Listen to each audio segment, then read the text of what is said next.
Selamat malam, selamat datang di Mata Krolina. Bersama saya Cynthia Krolina, tuan rumah Mata Krolina.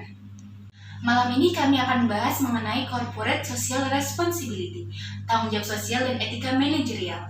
Mengenai topik ini kami akan mendatangkan dua narasumber dari bidang yang berbeda, yaitu bidang perkebunan dan pertambangan. Selain itu kami juga akan membahasnya dengan narasumber dari bidang keilmuan terkait. Pertemuan ini kami laksanakan secara daring menyesuaikan masa PSBB dengan membatasi peserta dalam studio. Baik, langsung saja, Mas Mustar merupakan salah satu karyawan di PT Perkebunan Nusantara 4 Medan. Perusahaan ini merupakan salah satu dari 14 perusahaan badan usaha milik negara. Perusahaan ini merupakan perusahaan yang bergerak di bidang perkebunan, pengelolaan perkebunan, dan pemasaran hasil perkebunan. Selamat malam Mas Mustar, apa kabar? Selamat malam Mbak Krolina, alhamdulillah kabar saya baik. Saya dengar perusahaan Mas Mustar ini merupakan perusahaan yang telah menerapkan CSR dengan baik dan bisa menjadi panutan bagi perusahaan lainnya.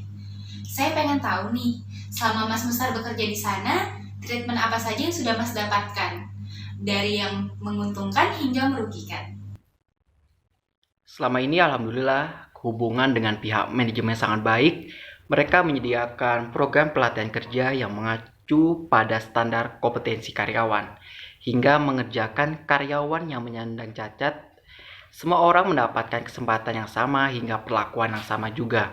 Kemudian dalam partisipasi pekerja selalu diminta memberi masukan dalam pengambilan keputusan dan selalu diajak mengikuti rapat terkait. Gaji yang diberikan telah memenuhi standar upah minimum Sumatera Utara atau UMP yang diberikan pemerintah. Selain gaji pokok, kami juga diberikan tunjangan. Semua karyawan juga dimasukkan ke dalam program jam sostek. Apabila kami jatuh sakit, kami akan dibawa ke rumah sakit. Ke rumah sakit yang direkomendasikan perusahaan atau ke rumah sakit kepercayaan karyawan masing-masing. Selain itu, kami juga mendapatkan Friends Benefits atau Friends Benefit adalah berbagai jenis tunjangan di luar gaji yang diperoleh seseorang sehubungan dengan jabatan dan pekerjaannya. Fasilitas yang diberikan perusahaan sangat baik. Perlengkapan kerja juga telah disediakan secara lengkap oleh perusahaan, seperti alat-alat keselamatan, pengamanan, dan sebagainya. Untuk kerugian, selama ini saya tidak merasa dirugikan selama bekerja di sini. Oh, berarti treatment yang dilakukan perusahaan sudah termasuk baik. Terus, selama ini ada nggak sih aturan-aturan yang diharapkan diikuti oleh karyawan demi membangun perusahaan yang berintegritas? Oh, tentu saja ada aturan-aturan yang diterapkan antara lain menjalankan usaha yang berkualitas untuk memberikan kepuasan bagi pelanggan, meningkatkan daya saing produk secara terus-menerus yang didukung oleh sistem, cara kerja dan lingkungan kerja yang mendorong munculnya kreativitas dan inovasi untuk meningkatkan produktivitas dan efektivitas, menghasilkan laba yang berkesinambungan untuk menjamin pertumbuhan dan perkembangan dan kesehatan perusahaan, serta memberikan manfaat dan nilai tambah yang optimal bagi pemegang saham, karyawan, dan stakeholder lainnya. Mengelola usaha untuk meningkatkan nilai perusahaan secara profesional dengan teguh pada nilai-nilai etika bisnis dan senantiasa berpedoman pada tata kelola perusahaan secara sehat, memberikan perhatian dan peran yang sungguh-sungguh dalam pembangunan kemitraan dan mengembangkan masyarakat lingkungan atau community development, koperasi, usaha kecil dan menengah, serta kelestarian hidup. Dari sudut pandang karyawan sepertinya sudah terdengar sangat baik. Ini dari satu contoh perusahaan saja yang seperti itu. Tapi pada kenyataannya belum banyak perusahaan yang melakukan tanggung jawab demikian. Baik, saya akan membahasnya dengan Mbak Lia selaku peneliti di bidang sosial humaniora. Seperti interview yang telah kita saksikan tadi bersama Mas Mustar. Kira-kira menurut Mbak Lia, apa sih yang motivasi perusahaan untuk melakukan CSR? Baik, saya akan menjawab pertanyaan dari Mbak Krolina ya. Jadi menurut Muwazir MR dan Abdul Hadi N tahun 2017, motivasi untuk melakukan program CSR atau tanggung jawab sosial itu ada 11, Mbak. Antara lain yaitu competitive advantage, profit, brand name atau reputation, job attraction, pressure from special interest groups atau local community, kemudian ada religion, cultural or ethic, kemudian ada global pressure, government pressure, customer loyalty, dan corporate image. Nah, menurut saya motivasi terbesar bagi PT Perkebunan Nusantara 4 Medan ini adalah reputation, corporate image, dan job attraction. Nah, mengapa tiga hal tersebut? Reputasi dan image perusahaan yang baik akan meningkatkan trust atau kepercayaan masyarakat untuk membeli atau mengonsumsi produk-produk dari suatu perusahaan itu. Sedangkan job attraction, seperti yang telah kita ketahui dari kesaksian narasumber dari PT Perkebunan Nusantara 4 Medan tadi, akan menimbulkan keinginan untuk bergabung dan bekerja dalam lingkungan yang sebaik itu. Seperti itu Mbak Krolina. Terima kasih. Wah, ternyata tanggung jawab sosial perusahaan terhadap karyawan atau CSR internal di PT Perkebunan Nusantara 4 ini sudah baik ya. Terlihat dari hubungan antara pihak manajemen dan karyawan yang terjalin harmonis, di mana karyawan sebagai mitra kerja yang baik. Pihak manajemen juga telah memperhatikan kesejahteraan karyawan dengan adanya peningkatan upah sesuai dengan golongan, adanya program jam sostek, juga fasilitas kesehatan dan keselamatan kerja yang memadai. Bahkan, mereka memiliki klinik dan kantor SP BUN. Di sini kita bisa melihat bahwa PT Perkebunan Nusantara 4 telah memenuhi hak-hak karyawan sesuai dengan perundangan ketenagakerjaan di Indonesia. Baik, terima kasih penjelasannya. Saya akan menghubungkan ke narasumber selanjutnya, Bapak Ali selaku manajer dari PT Timah Pangkal Pinang. Halo Pak Ali, selamat malam, apa kabar? Selamat malam, Alhamdulillah baik Mbak Krolina.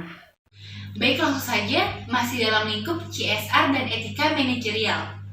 Menurut Bapak Ali selaku manajer, apa saja sih tanggung jawab sosial yang telah dilakukan oleh perusahaan terhadap lingkungan, masyarakat, dan hukum? Saya akan menjawab pertanyaan yang pertama mengenai hubungan perusahaan dengan masyarakat. Jadi perusahaan kami mengadakan suatu program kemitraan yang merupakan kegiatan dalam usaha mengembangkan kemandirian masyarakat dan wujud dari keadaban sektor ekonomi usaha kecil, UMKM, dan koperasi. Selain itu, perusahaan kami juga mengadakan peminjaman peminjaman dana yang bergulir dengan tujuan memberikan dampak dalam kemandirian masyarakat Bangka. Selanjutnya mengenai hubungan CSR masyarakat dengan hukum dan lingkungan, PT Timah Pangkal Pinang mempunyai kewajiban dan bertanggung jawab secara hukum, sosial, moral, serta etika untuk menghormati kepentingan masyarakat sekitar dan lingkungan. Mengingat keberhasilan perusahaan tidak dapat dilepaskan dari hubungan harmonis, dinamis, serta saling menguntungkan dengan masyarakat sekitar.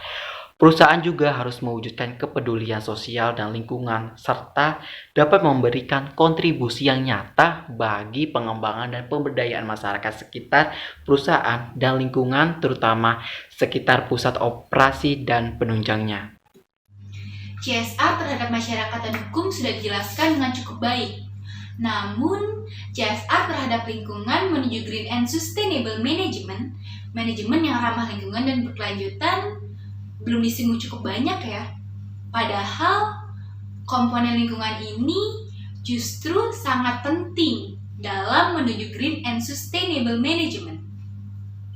Baik, saya akan bahasnya dengan Mbak Zahra selaku aktivis lingkungan hidup.